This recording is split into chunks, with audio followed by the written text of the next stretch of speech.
अस्सलामुअलैकुम, sports wall में खुशामदीद। मैं हूं आपके साथ हिफ्ज़ा इम्तियाज़। नाजरीन, ICC women's world cup qualifier round में आज पहला मुकाबला हुआ। इफ्तिताही मैच था जिसमें पाकिस्तान टॉस तो हार गया, लेकिन आयरलैंड के खिलाफ 38 रन से ये मैच जीत गया है। इसके साथ साथ PSL 10 का मेला सजने में सिर्फ एक दिन बाकी है। 11 अप्रैल से रावलपिंडी में आगाज़ होने जा रहा है। इफ्तिताही जो तकरीब है वो रावलपिंडी में होगी। और इसके साथ साथ दीगर तमाम मौज़ूआत पर बात करने के लिए मेरे साथ स्टूडियो में मौजूद हैं जाहिद मकसूद साहब, यूसुफ अंजुम और साथ साथ हमें ज्वाइन करेंगे सलीम खालिक साहब। सबसे पहले मैं आज, क्योंकि अभी यूसुफ साहब यही मैच देख कर आ रहे हैं, तो उनसे जान लेते हैं कि उन्होंने क्या अहवाल देखा स्टेडियम का और इसके अलावा मैच कैसा था। तो यूसुफ, आप कहिएगा, आज जो मैच हुआ क्या देखा आपने? आज शायकीन किस तादाद में आए थे? हिफ्ज़ा, आजकल जो लाहौर है ये क्रिकेट का हब बना हुआ है। ICC चैम्पियन ट्रॉफी है, जिसके बाद ये ICC जो विन वर्ल्ड कप क्वालिफायर, इसका मुकाबला इन दोनों शुरू हो गए हैं बाकायदा तौर पर। आज चूँकि सुबह 9:30 बजे मैच शुरू हुआ तो यकीन था कि कुछ लोग यहाँ स्टेडियम का रुख ज़रूर करेंगे, लेकिन पाकिस्तान क्रिकेट बोर्ड ने चूँकि ज़्यादा ऐलानात नहीं किए थे, सिर्फ उनके जो ऐलानात थे वो मीडिया की खबरों तक ही महदूद है। कोई इसके अलावा बोर्डिंग नहीं किए गए पूरे शहर में भी, और इसलिए हमने देखा कि बहुत ही ज़्यादा तादाद बिल्कुल भी नहीं थी। सिर्फ 27 से 30 लोग वहाँ पर मौजूद थे जो गिने जा सकते थे, और वो भी ज़्यादातर हमने देखा कि वो टिकटॉकर थे जो अपनी वीडियोस बनाने के लिए वहाँ पर मौजूद थे। कुछ फैमिलीज़ आई थी, लेकिन वो भी थोड़ी देर बैठने के बाद वापस चली गई थी। लेकिन अच्छी खबर ये थी कि पाकिस्तान ने, क्योंकि पहला इफ्तिताई मैच था, उसमें कामयाबी हासिल की। पाकिस्तान ने 217 स्कोर किए। सिद्दा अमीन ने अच्छी उसमें बैटिंग की, आलिया रियाज़ की 50 इसमें शामिल थी, और मजमूई तौर पर एक अच्छा मैच था पाकिस्तान, क्योंकि जो पहला मैच होता है वो बड़ा ज़रूरी होता है उसका जीतना। यूसुफ, एक और मैच भी हुआ है, तो आप ज़रा जिस टीम को सपोर्ट कर रहे थे वो मैच हार गई है, जो आप स्कॉटलैंड की जीत के बारे में क्या कहेंगे? देखें, इसको पाकिस्तान की टीम ने भी वार्म अप मैच में वेस्ट इंडीज़ को हराया था, जो एक सरप्राइज़ कह सकते अपसेट हुआ था। और आज इस तरह स्कॉटलैंड की टीम ने वेस्ट इंडीज़ के खिलाफ बेहतरीन परफॉर्मेंस दी है, 11 रन से कामयाबी पाई है। बड़ा सनसनी मैच हुआ, और इसमें एक सेंचुरी भी स्कोर हुई है। और यकीनी तौर पर अगर ये मैच कज़ावी स्टेडियम में होता तो ज़्यादा उसको कवरेज मिलती, क्योंकि जो मीडिया था वो सारा का सारा कज़ावी स्टेडियम में मौजूद रहा था। हम बहुत कम तादाद में वहाँ पहुँचे थे मैच देखने के लिए हम लोग। तो यकीनी तौर पर ये जो मैचेस हैं, बस थोड़ा सा इसमें, क्योंकि गर्म मौसम है लाहौर का काफ़ी इन दिनों, अगर ये जो मैचेस हैं ये इवेंट जो अच्छे थोड़ा मौसम 27 लोगों को प्लान किया जाता है तो तौर पर कामयाबी इसमें मिल सकती है। लेकिन अब चूँकि दो जो इब्तदाई मैच थे दो, वो सुबह 9 बजे शुरू हुए थे, जबकि जो बाकी मैच हैं उनका जो टाइम है वो 2 बजे होगा। और उम्मीद की जा सकती है कि जब रात को वहाँ पर मैचेस होंगे यकीनी तौर पर लोग आज के मैच की हिफ्ज़ा जो ख़ास बात थी ना पाकिस्तानी टीम की, ज़ाहिर जीत बहुत सी कमज़ोरियों, बहुत सी खामियों पर पर्दा डाल देती है। इन्होंने अपनी सीनियर जो मेंस की टीम है उससे भी कुछ ना कुछ हासिल किया है, क्योंकि पूरे 50 ओवर हमारी टीम नहीं खेल सकी, 49 ओवर में आउट हो गई थी। फिर जो आखिरी 6 विकेटें हैं वो सिर्फ 33 रन के इजाफे से गिरी हैं। लेकिन जैसा मैं पहले कह चुका हूँ कि जो जीत है वो तो ज़ाहिर जीत है। और अगला मैच पाकिस्तान का काफ़ी टफ होगा, स्कॉटलैंड जिसने आज वेस्ट इंडीज़ को शिकस्त दी है। 11 तारीख को पाकिस्तान और स्कॉटलैंड का मैच होगा।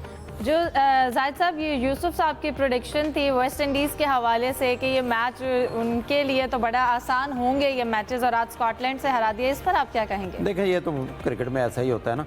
आज अच्छा खेली स्कॉटलैंड की टीम, बड़ा क्लोज मैच गया है, सिर्फ 11 रन से वो टीम जीत सकी है। लेकिन आइंदा मैचों में देखें, क्योंकि ये 6 टीमों का इवेंट है, इसमें 2 टॉप की टीमें जो है वो वर्ल्ड कप के लिए क्वालिफाई करेंगी। बिल्कुल। सलीम साहब, आपकी जानिब आऊँगी। ICC वुमेन क्वालिफायर जो है वो चल रहा है, लेकिन इसके साथ साथ अब एक दिन बाकी रह गया है PSL 10 का आगाज़ होने में। रावलपिंडी में इफ्तिताही तकरीब होगी, तो तमाम टीम्स जो हैं खिलाड़ी पहुंच रहे हैं और तैयारियां जोरों शोर से जारी हैं।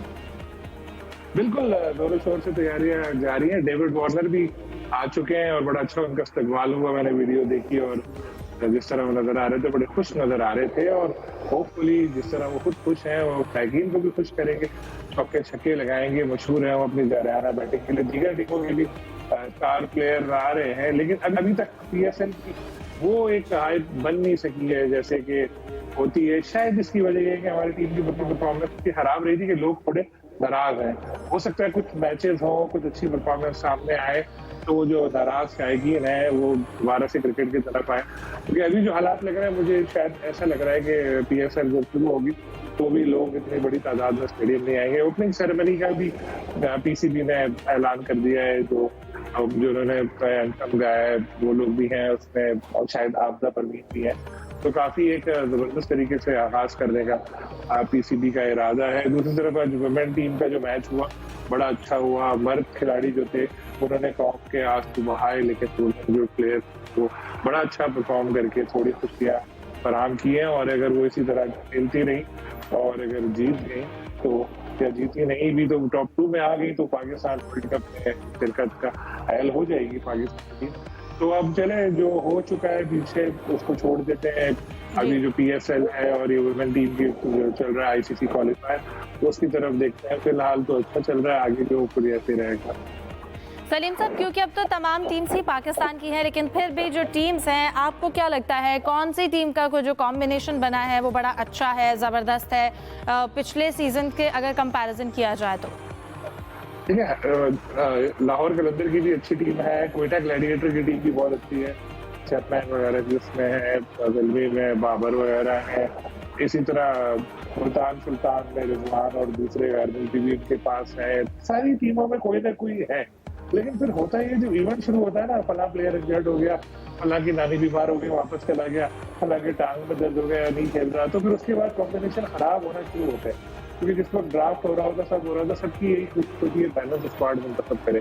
तो इब्तिदा में तो सबकी टीमें बेहतर होती है, लेकिन बाद में फिर आहिस्ता आहिस्ता फर्क पड़ता रहता है। तो अब पीएसएल में होना भी यही है, 1 महीने तक ये खेलते रहे, 2 टीमों को बाहर करने की 6 टीम 4 टीमें तो आ ही जाती हैं अगले राउंड में।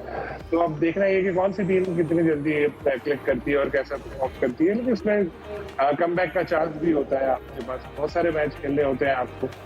10 मैच गालिबन होते हैं शुरू में, तो उसमें 10 या 8 जितने भी हैं, तो उसमें अगर शुरू में खराब परफॉर्मेंस भी रहे तो फिर कमबैक का मौका होता है। अगर शुरू में अच्छी परफॉर्मेंस है तो बाद में कभी ऐसा भी होता है कि टीम बिल्कुल नीचे आ जाती है। तो जब इवेंट शुरू होगा आहिस्ता आहिस्ता पता चलेगा कि कौन सी टीम कितने पानी में और कैसा परफॉर्म कर रही है। ठीक है, अच्छा जाहिद साहब, मैं आपकी जानिब आऊँगी अब, क्योंकि साइमा अयूब ने बाकायदा तौर पर ट्रेनिंग का आगाज़ कर दिया है, तो क्या लगता है उन्होंने अपना रिहैब मुकम्मल किया? उनकी फ़िटनेस के बारे में भी कहा जा रहा है कि वो मुकम्मल फिट हो गए हैं।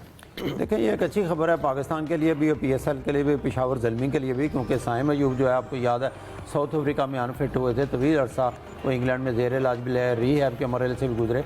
एक पॉजिटिव साइन ये है पेशावर ज़ल्मी के लिए कि उनकी टीम वापस आ गई है और उन्होंने प्रैक्टिस भी शुरू कर दी है। ट्रेनिंग की वजह से मैं समझता हूँ हौसला मिलेगा बाबर आजम को भी और पेशावर ज़ल्मी को भी कि उनके आने से। और फ़खर जमां आपको पता है लाहौर कलंदर की तरफ से यहाँ पर फिट हो गए। ये दोनों प्लेयर हैं जो पिछले 1 माह में 1.5 माह में बहुत ज़्यादा डिस्कस हुए हैं। साइम पर तो नज़रें थी तमाम टीमों के लिए माजरत। इस वक्त एक एहसन इकबाल साहब इस वक्त गुफ्तगू कर रहे हैं, वहाँ पर लिए चलेंगे। Welcome back. सलीम साहब, मैं आपसे आगाज़ करूंगी, कहिएगा सलमान बट को अब कमेंट्री पैनल में शामिल किया गया है, उसके बाद बहुत सी बातें जो हैं, बहुत सारे मामला उन्होंने सर उठा लिया है कि सज़ा याफ्ता साबिक कप्तान है, मैच फिक्सिंग का जो मामला रहा, तो आपको क्या लगता है इस फैसले के हवाले से जो उन्हें कमेंट्री पैनल में शामिल किया गया? जी, सलमान बट के चाहने वाले जो है लग रहा है वो बहुत बड़े बड़े लोग हैं, जिसकी वजह से आजकल उनको बड़े फास्ट ट्रैक में क्रिकेट में दोबारा वापस लाया जा रहा है। पहले पीसीबी डिजिटल के लिए उन्होंने इंटरव्यूज किए पाकिस्तानी प्लेयर्स के, अब उनको कमेंट्री पैनल में रखा गया। और मजे की बात है, कुछ दिन पहले ये फ्रेंचाइज ने खत लिखा था, कहा था कि जो जेल जा चुके हैं या गैर अखलाकी सरगर्मी में मुलविस या फिक्सर हैं उनको दूर रखा जाए लीग से, किसी का नाम नहीं लिया था। अगले दिन ही सलमान बट आ गए, जिसपे फ्रेंचाइज हैरान भी हुई। और मैं अपना भी उनके साथ बिल्कुल मुत्तफिक हूँ। कोई ऐसा बंदा जिसने पाकिस्तान क्रिकेट को बड़ा बदनाम किया हो, उसको नेशनल लेवल पे इस तरह के काम करने की इजाजत नहीं होनी चाहिए। रोजी रोटी के लिए उनके पास जॉब है, बहुत अच्छी जॉब है, एक इदारे के सरबराह है, जिस इदारे के नुमाइंदे पीसीबी के पीओजी में भी शामिल है, तो अच्छी जॉब है उनकी, वो करने थे। इनको क्रिकेट में इस तरह मौजूदा खिलाड़ियों के साथ एक्सपोजर देना और इस तरह कमेंट्री देना, इससे आप नौजवान नस्ल को भी अच्छा पैगाम नहीं दे रहे। बच्चे इनको देखेंगे तो क्या बोलेंगे, कहेंगे हम भी फिक्सिंग करते हैं, हम भी जेल जाएंगे, हमारे पास पैसा तो आ जाएगा, उसके बाद जेल जाके आके दोबारा से हम हीरो बन जाएंगे। तो ये चीज बिल्कुल भी ठीक नहीं है और पीसीबी को सोचना चाहिए इस हवाले से। चाहे जिस किसी की भी फोन कॉल आए उसको इग्नोर करके ऐसे जो लोग हैं इन लोगों को दूर रखना चाहिए पाकिस्तान। जाहिद साहब, आप इस हवाले से क्या राय रखते हैं? देखिए, मेरा मौका बड़ा डिफरेंट है। जहाँ तक जो हरकत की थी 3 प्लेयर्स ने, सलमान बट ने, मोहम्मद आसिफ ने, मोहम्मद आमर ने, वो बिल्कुल ही गलत थी। पूरे मुल्क का नाम कटवा दिया, एक धब्बा लगा पाकिस्तान पर, मैच फिक्सिंग का बहुत बड़ा स्कैंडल था। उसकी सज़ा भुगत ली, फिर आपने प्रेसिडेंट सेट कर दी कि मोहम्मद आमिर को आपने टीम में लिया। ना सिर्फ उस वक्त लिया जब वो रिटायरमेंट का ऐलान कर चुके थे, वर्ल्ड कप में उनको दोबारा शामिल कर लिया। फिर मोहम्मद सलमान बट जो है, मैं उनकी फेवर नहीं कर रहा हूँ, अब उनको रोज़ी रोटी का हक भी है, डोमेस्टिक में कमेंट्री कर चुके हैं। फिर जैसा कि सलीम भाई कह रहे थे, वो एक टीम के जो है हेड भी हैं जिनको शामिल भी किया गया है, और इससे पहले क्योंकि डोमेस्टिक की कमेंट्री कर चुके हैं, पॉडकास्ट का इन्होंने जिक्र किया, वो भी कर चुके हैं। उस वक्त कोई नहीं बोला, वो लीग की कमेंट्री करने गए थे दुबई में, शारजा में, जहाँ के पीसीबी का हेड क्वार्टर है, वहाँ भी किसी ने शोर नहीं मचाया। अब अचानक सलमान बट को कमेंट्री पैनल में क्यों शामिल कर लिया गया? तो उनके एक्सपीरियंस से जिस हद तक आप फायदा उठा सकते हैं वो आप उठाएं। क्रिकेट से सजा उन्होंने भुगत ली। मेरी बात सुने, सबसे ज्यादा शोर मचाया की कमी का सामना है, क्योंकि मोहम्मद आमिर को भी जगह दी गई तो अगर उन्हें भी शामिल किया गया, लेकिन प्रोग्राम का वक्त खत्म हो गया है। इसके लिए इब्जाज साहब माजरत, इजाजत दीजिए, अल्लाह हाफिज।